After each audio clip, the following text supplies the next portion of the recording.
दोस्तों, क्या आपने कभी गुटखा बनते देखा है? और क्या सच में गुटखा में कांच का मिश्रण भी मिलाया जाता है?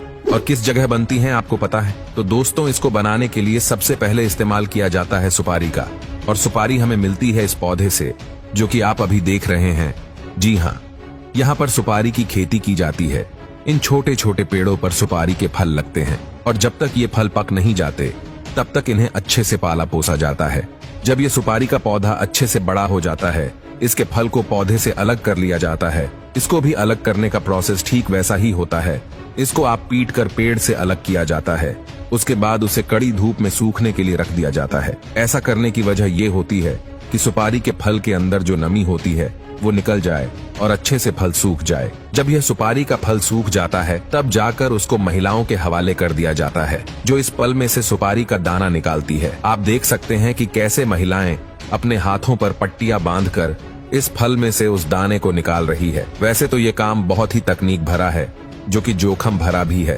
तेज धार वाले हथियार की तरफ बिना देखे यह कैसे सुपारी को काटे जा रही है। अब इस सुपारी के दाने को बहुत ही गंदे और बेकार लाल रंग के केमिकल में उबाला जाएगा। ऐसा इसलिए किया जाता है क्योंकि कोई जब भी तंबाकू खाए तो उसका मुंह तंबाकू के रंग से लाल हो जाए। आपको बता दें कि इसको उबालने के लिए किसी और लकड़ी की नहीं बल्कि सुपारी की उस छाल का ही इस्तेमाल किया जाएगा जिससे ये निकला था। जब यह अच्छी तरह से केमिकल के साथ घुल मिल जाता है तब उसको सूखाने के लिए रख दिया जाता है। इसके बाद जब ये सूख जाता है तो उसके छोटे छोटे टुकड़े किए जाते हैं। अब ये सुपारी तो तैयार हो गई है, मगर अब बारी है उसमें मिलाए जाने वाले तंबाकू की। तंबाकू को शुरू में बाहरी फ्रेम में उगाया जाता है, जिसे सीडबेड कहा जाता है। गर्म इलाकों में यह फ्रेम गीली घास या एक कपास की चादर से ढके होते हैं। 8 से 10 सप्ताह के बाद जब तंबाकू के पेड़ लगभग 10 इंच के हो जाते हैं तो इन्हें खेतों में शिफ्ट कर दिया जाता है।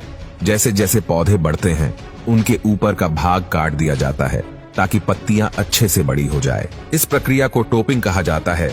90 से 120 दिन के बाद तंबाकू के पौधे कटाई के लायक हो जाते हैं। इसके बाद इन पत्तियों को फैक्ट्री में शिफ्ट किया जाता है, जहां पर इन्हें सुखाया जाता है, जिसको करने के लिए कृत्रिम गर्मी यानी कि आर्टिफिशियल हीट का इस्तेमाल किया जाता है। जब यह भूरे रंग की हो जाती है तो इन्हें अलग करके छोटे छोटे टुकड़ों में बांट दिया जाता है, जिससे ये असली तंबाकू के रूप में आ जाती है। और तंबाकू के अंदर कांच डाला जाता है।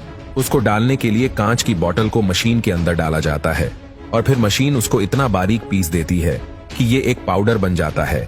इसको अगर आप अपने हाथ में उठाएंगे तो आपके हाथ को तो ये नहीं काटेगा, मगर हमारे मुंह के अंदर की स्किन थोड़ी सेंसिटिव होती है, इसलिए अगर कोई इसको तंबाकू के साथ चबाता है तो मुंह के अंदर से फट जाता है। और जब तंबाकू उस फटे हुए मुंह को लगता है तो हल्की सी जलन का एहसास होता है और इसके बाद तंबाकू का नशा और तेजी से चढ़ता है।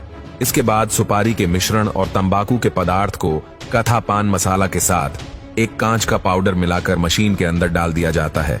फिर इन्हें पैकेजिंग के लिए भेज दिया जाता है और छोटे छोटे पैकेट्स में रैप किया जाता है।